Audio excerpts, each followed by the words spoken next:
Graça e paz, amados, estamos dando início à gravação do nosso último episódio da série Tem Certeza que Você é Nascido de Novo? E hoje nós vamos encerrar com a seguinte pergunta: o que é o reino de Deus? Eu te respondo: o reino de Deus é o governo de Deus sobre a nossa vida. Vamos ter uma palavra de oração antes de darmos explanação a essa matéria. Senhor, muito obrigado pelo privilégio que o Senhor me concede, papai, de pregar a tua palavra para os teus filhos. Eu sei que de mim mesmo eu não posso nada, mas eu confio na ação do Espírito Santo agindo na minha vida e através da minha vida. Que o Senhor ilumine o meu coração nesta manhã para que eu possa comunicar as verdades do teu evangelho de maneira profunda, clara e explicativa. Pai, também eu te peço que o Senhor conceda para aqueles que nos assistem espírito de revelação, espírito de sabedoria, no pleno entendimento da tua palavra, para que ela faça os efeitos que se tornam necessários. E a ti, desde já, meu Deus, damos a ti toda a honra, toda a glória e todo louvor, e o fazemos, Pai, em nome de Jesus. Então a pergunta que não quer calar é: o que é o reino de Deus? Paulo disse lá na carta de Romanos que o reino de Deus não é comida nem bebida, mas é paz, alegria e sucesso no Espírito Santo. Então, na verdade, o reino de Deus é o governo de Deus sobre a nossa vida. Será que você e eu queremos ser governados por Deus? Nosso pai Adão teve essa primeira experiência. Vamos ver uma palavra ali em Gênesis 1, 26 a 28, que nos traz mais esclarecimento sobre o assunto.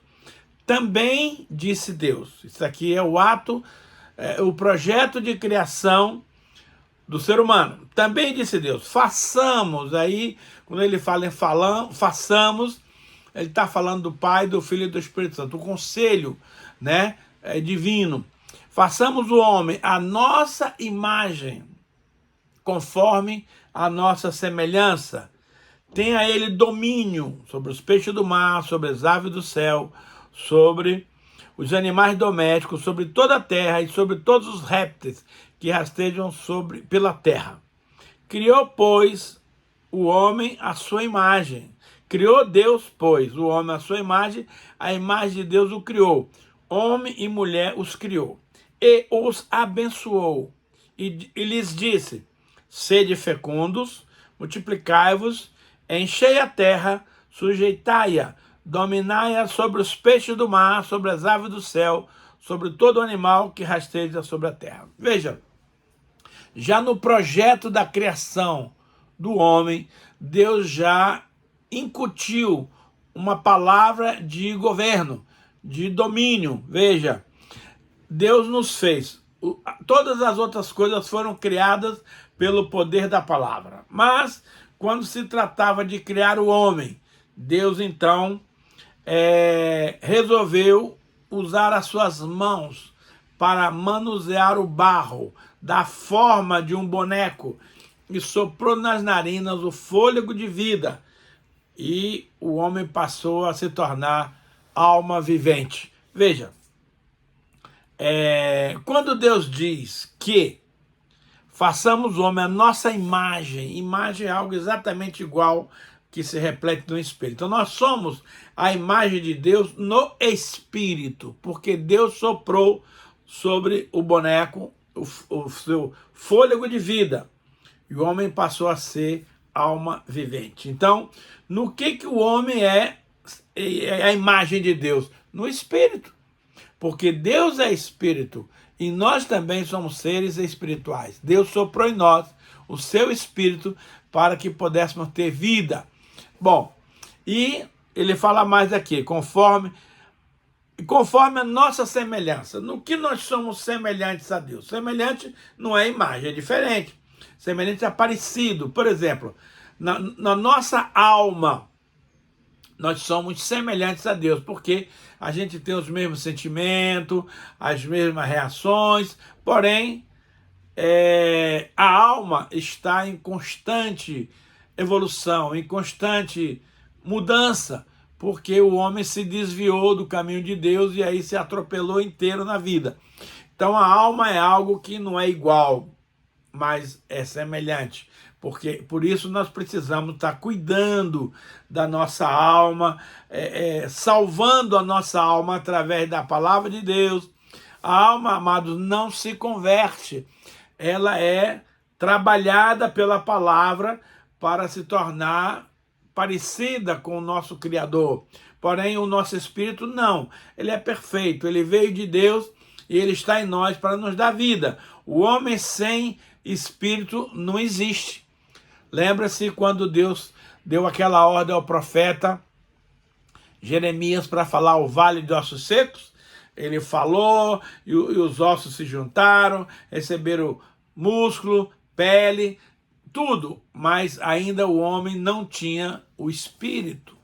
Então eles não eram seres humanos ainda, eles eram um protótipo. Aí Deus fala, sopra e pede para entrar neles o espírito vindo dos 4 cantos do mundo.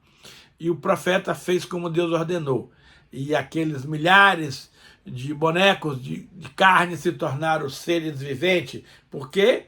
Porque receberam o espírito que vem da parte de Deus. Então, o ser humano ele é igual, semelhante a Deus na área espiritual. Deus é espírito, colocou dentro de nós o espírito humano para que pudéssemos viver. E somos semelhantes na parte da alma, onde entram as emoções, a vontade, os sentimentos.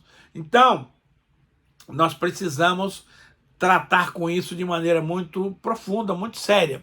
E ele diz que criou o homem a imagem dele conforme o espírito, a semelhança conforme a alma, e deu a este homem a autoridade. Mas sobre quem que ele deu autoridade?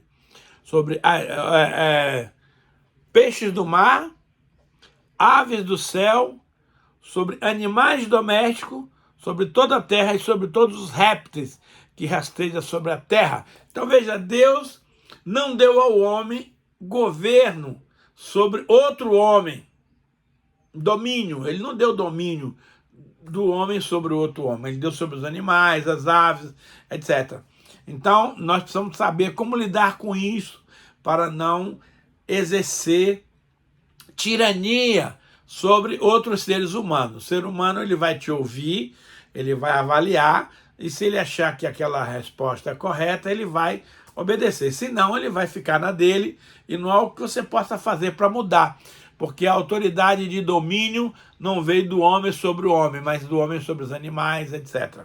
Agora, eu acho muito interessante no versículo 27 e 28, que ele diz assim, e Deus os abençoou e disse, sede fecundos, multiplicai-vos, enchei a terra e sujeitai. Novamente ele vem aqui sobre o domínio.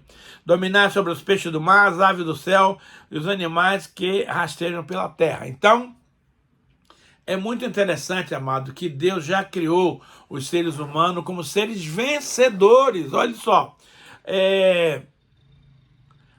Já começou abençoando. Então, a Bíblia diz que nós já fomos, em Efésios 1:3, que nós já fomos abençoados com toda a sorte de bênção. Quando? No ato da criação. Deus os abençoou. Todo ser humano é abençoado, meu amado, da parte de Deus. Não vive isso na essência porque não quer.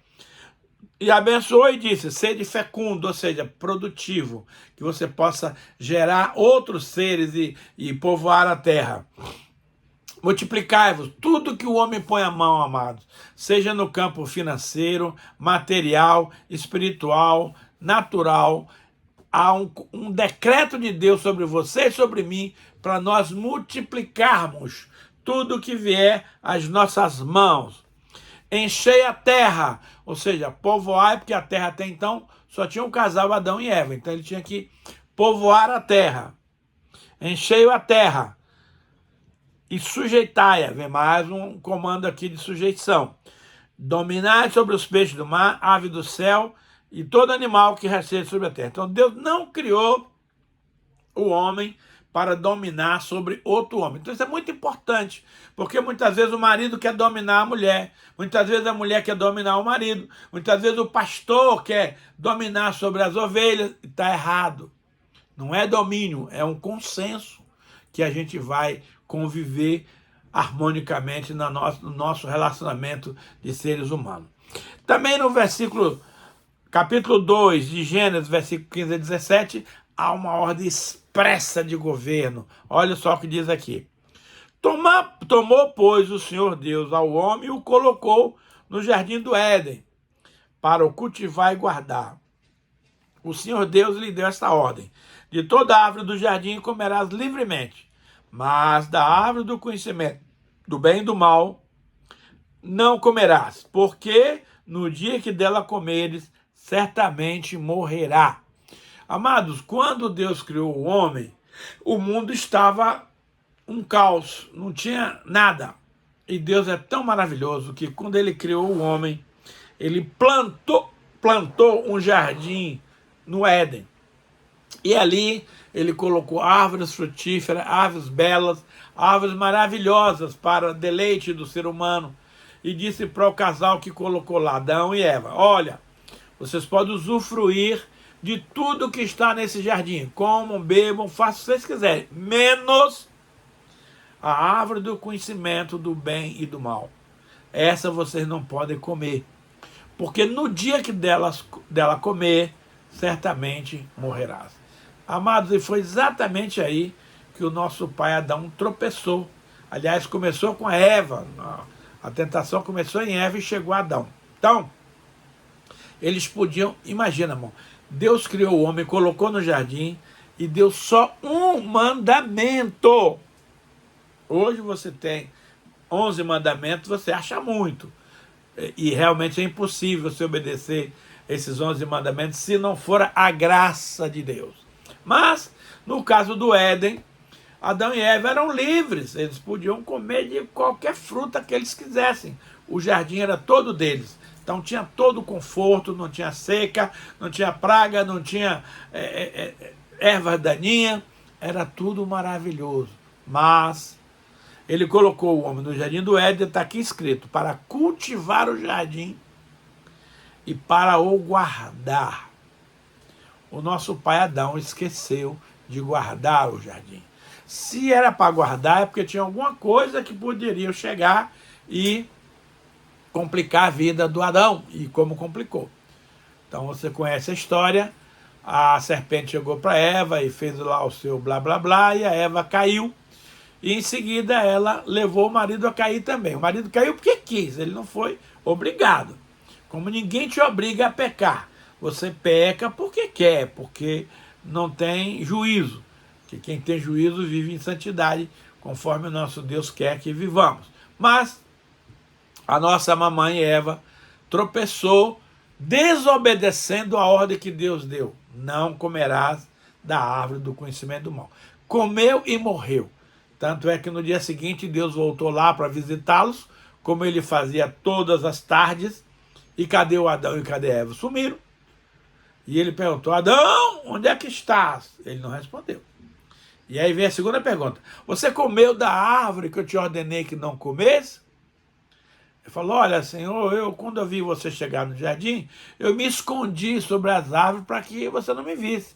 Mas já que você me viu, eu quero te dizer que a mulher que o Senhor me deu, ela me deu da árvore, eu comi.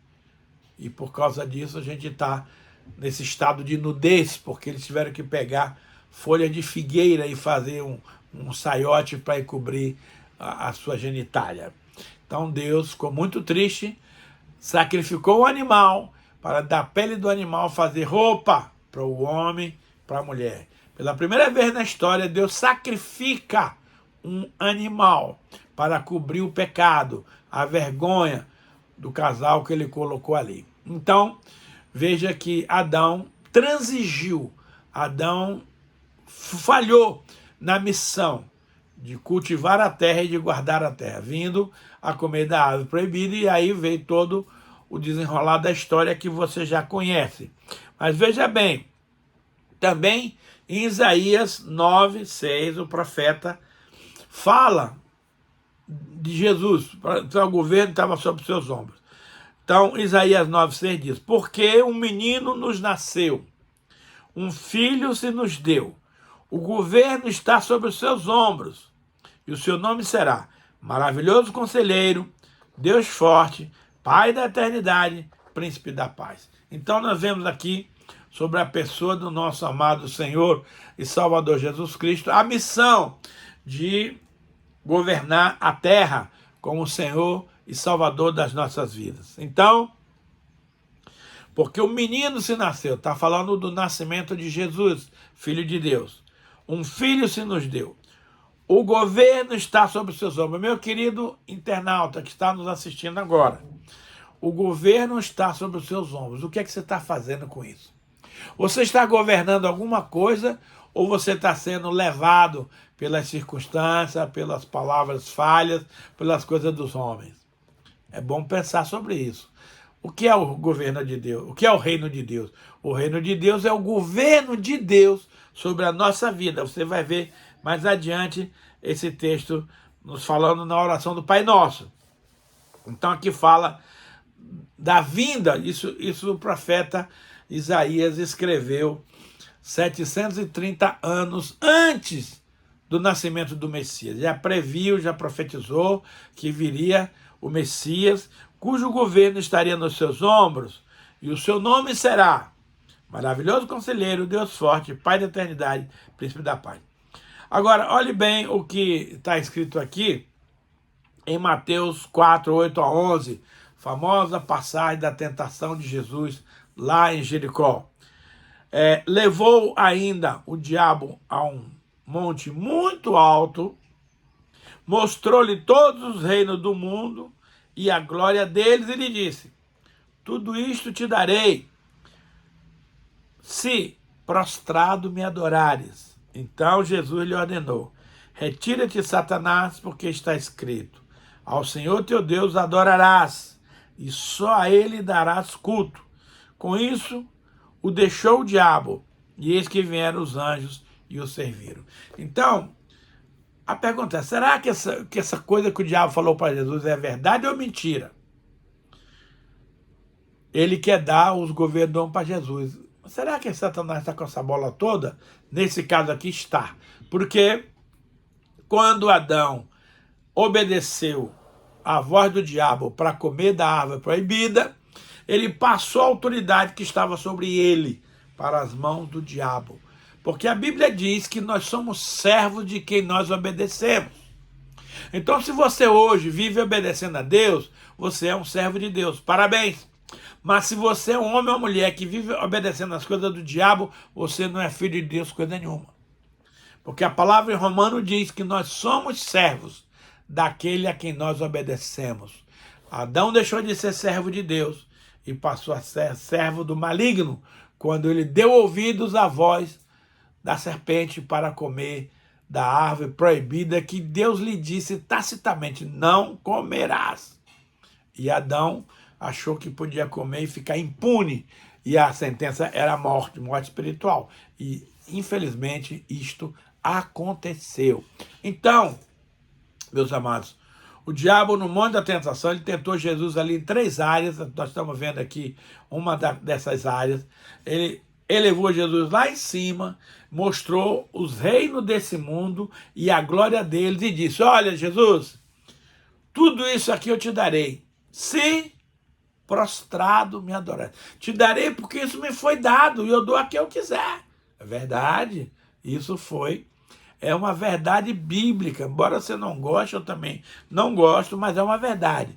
Os reinos desse mundo foram dados ao governo de Satanás, e aquele quer fazer uma negociação com Deus, com Jesus. Se você prostrado, olha só, prostrado quer dizer com o rosto em terra, me adorares eu te darei.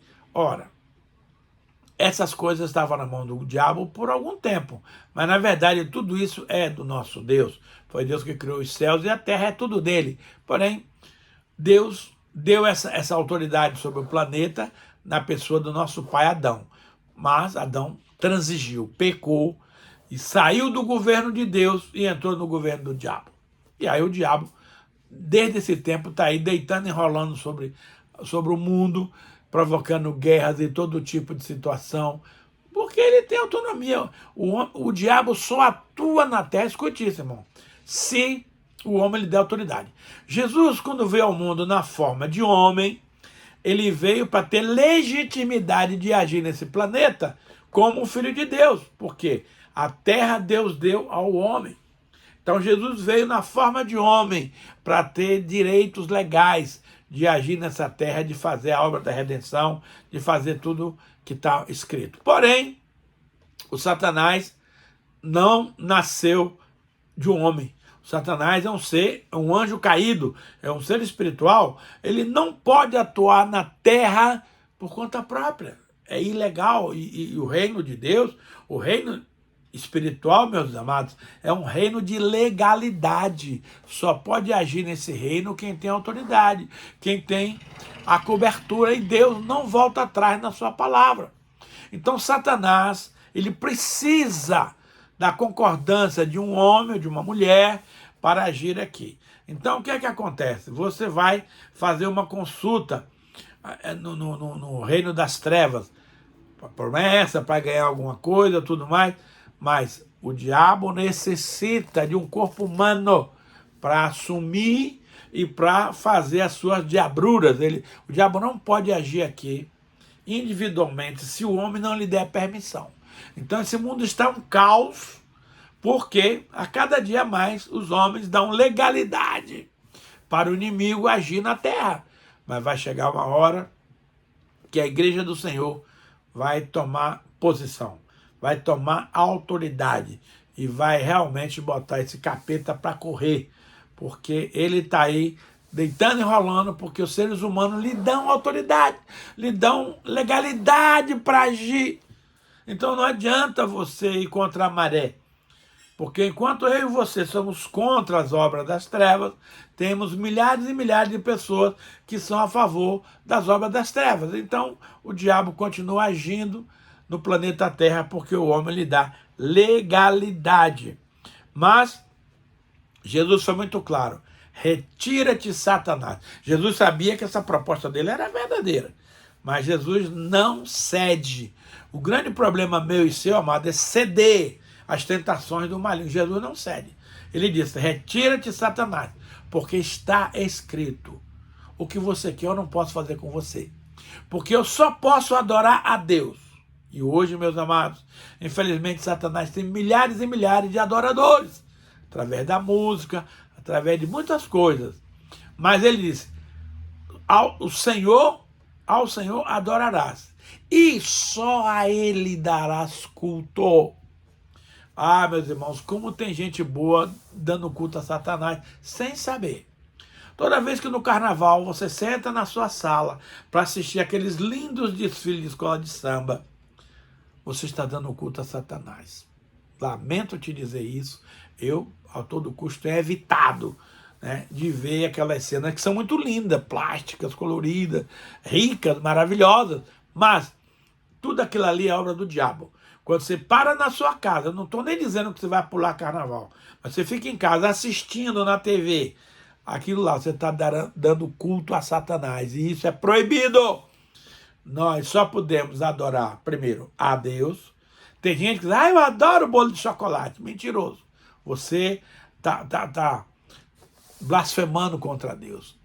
Adorar bolo de chocolate, adorar qualquer outra coisa que não seja Deus é idolatria.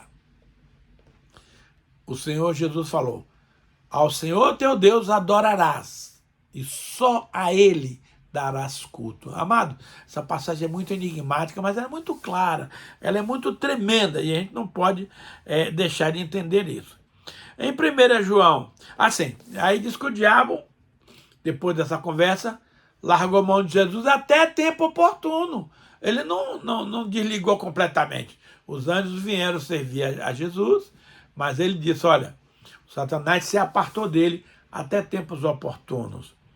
Em 1 João 5,19 diz assim, ó: sabemos que somos de Deus, aqueles que aceitaram ao Senhor Jesus como o Senhor e Salvador da sua vida, e que o mundo inteiro jaz no maligno. Gente, isso é uma passagem extraordinária, é uma passagem muito importante, muito séria. O mundo inteiro jaz no maligno. Por quê? Porque o diabo, no momento, tem autoridade sobre o mundo para manipular as coisas malignas que ele faz.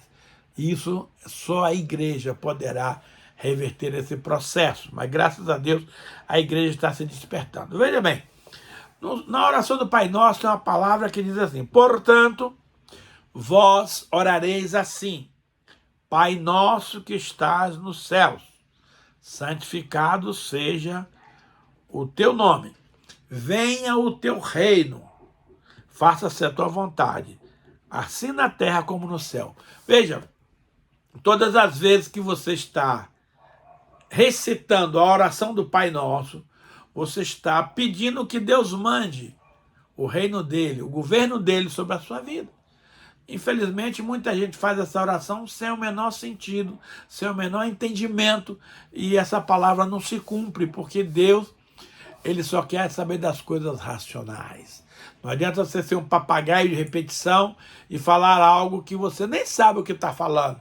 Infelizmente, a maioria das pessoas são assim. Então, na oração do Pai Nosso, a gente está reconhecendo que Deus é o nosso Pai, e tem mais.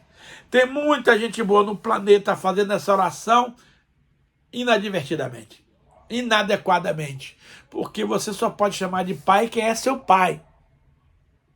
Você não pode chamar a Deus de pai se você está servindo a outros deuses.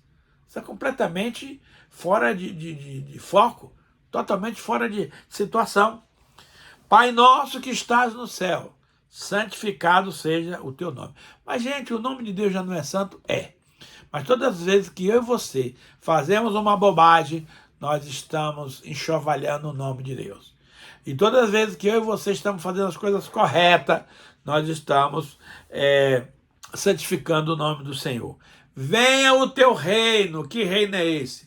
É Jesus dentro do coração do homem, governando. Eu vou falar mais sobre isso na semana seguinte, porque na próxima semana eu vou trazer uma palavra muito poderosa que fala sobre por que você foi salvo. E nas outras semanas eu vou perguntar, e para quê? Porque o porquê é tema de uma ministração. E o para quê nós vamos fazer umas 12 ou 13 ministrações para você se situar nesse projeto e ver qual é o seu caminho, qual é a sua posição. Venha o teu reino, olha aí, pedindo que o governo de Deus venha sobre a sua vida.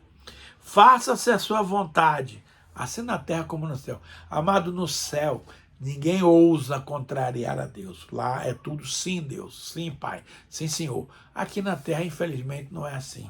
O homem quer fazer a sua própria vontade e aí vem todo esse caos que eu e você identificamos. Em Mateus 16, 24 a 26 diz assim, estamos encerrando com esse versículo aqui. Então disse Jesus a seus discípulos, se alguém quer vir após mim, tem muita gente que foi fazendo um apelo, achando que você seguir a Jesus, você está fazendo um grande favor para Jesus. Ei, não está não. O mérito é para você, o mérito é seu. Se alguém vir após mim, se quer vir após mim, negue-se a primeira coisa, renuncia. Tome a sua cruz a cada dia e siga-me. Então, seguir a Jesus, amado, é uma arte, é um desafio, mas é algo glorioso que vale a pena você trabalhar em cima disso. Porquanto, quem quiser salvar a sua vida, perdê-la-á. E quem perder a sua vida por minha causa, achá-la-á. Pois, que aproveitará o homem se ganhar o mundo inteiro e perder a sua alma? Ou, que dará o homem em troca da sua alma? Você vai dizer, mas eu tenho os meus direitos. Ok. E os direitos de Deus, onde fica? E os seus deveres, onde fica? Então, que aproveitará o homem ganhar o mundo inteiro? Muito dinheiro, muito poder, muita autonomia. Ganhar o mundo inteiro e perder a sua alma. A alma é a coisa mais importante. Vamos ter uma palavra de oração. Obrigado, Deus, por esse tema e pelo encerramento dessa série. Que realmente o Espírito Santo complete a obra no coração dos irmãos, para que aquilo que o Senhor desejou comunicar ao seu povo seja efetivamente comunicado para a honra e glória do nome do Senhor. Abençoa, Paizinho, aqueles que nos assistem hoje e para sempre. E a Ti, Papai, desde já, damos toda a honra, toda a glória e todo louvor. E o fazemos, Pai, no nome precioso do Senhor Jesus.